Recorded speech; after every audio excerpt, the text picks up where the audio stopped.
అలానే 3 నెలల క్రితం మీ దగ్గరకు ఒక ఆయన వచ్చారంట. సో ఆయన రాజకీయ పరంగా చాలా చాలా ఉన్నత స్థాయిలో ఉన్నారు. ఇప్పుడు మీకే ఆయన హెలికాప్టర్ పంపుతాను మీరు నా దగ్గరికి రండి అని చెప్పేసి అంటున్నారని చెప్పేసి చెప్పారు. యాక్చువల్గా ఆయన చాలా రోజుల నుంచి రాజకీయాల్లో ఉన్నారు. నేను మీకు ఇందాకే చెప్పాను, రాజకీయాల్లో ఇంట్లో డబ్బులు తీసుకెళ్లి బయటకు ఖర్చు పెట్టద్దు, భార్య నగలు ఎప్పుడు తాకట్టు పెట్టద్దు, భార్యకి ఎప్పుడు ఒక డైమండ్ నెక్లెస్ కొనాలి, గొప్ప ఆస్తి కొని పెట్టాలి, మనసులో అనుకోవాలి, అప్పుడే మీరు సక్సెస్ అవుతారు. ఆయనకి అదే చెప్పాను. ఆయన ఆస్తులన్నీ చేశాడు, కష్ట నష్టాలు, ఇబ్బందులు, టెన్షన్లు అన్నిట్లో ఉన్నాడు. రాజకీయాల్లో ఒక ఇట్ లేదు, సరైన సీటు కూడా రాలా. మన దగ్గరికి వచ్చాక ఈ విషయాలు ఏం చేయాలో చెప్పాను.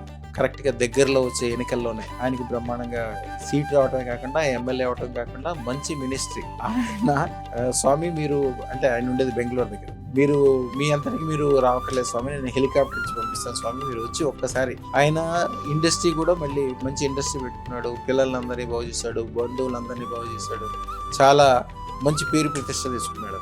ఇట్లా పాజిటివ్లు అన్నీ మీ దగ్గర జరుగుతాయి స్వామి, మీరు వచ్చి కాళ్ళు పెట్టాలని చెప్పాడు. ఇవన్నీ జనరల్గా అంటే వాళ్ళదేమో వీడియో వచ్చింది కాబట్టి అందరికీ తెలుసు, ఇవన్నీ రెగ్యులర్గా జరుగుతూనే ఉంటాయమ్మా.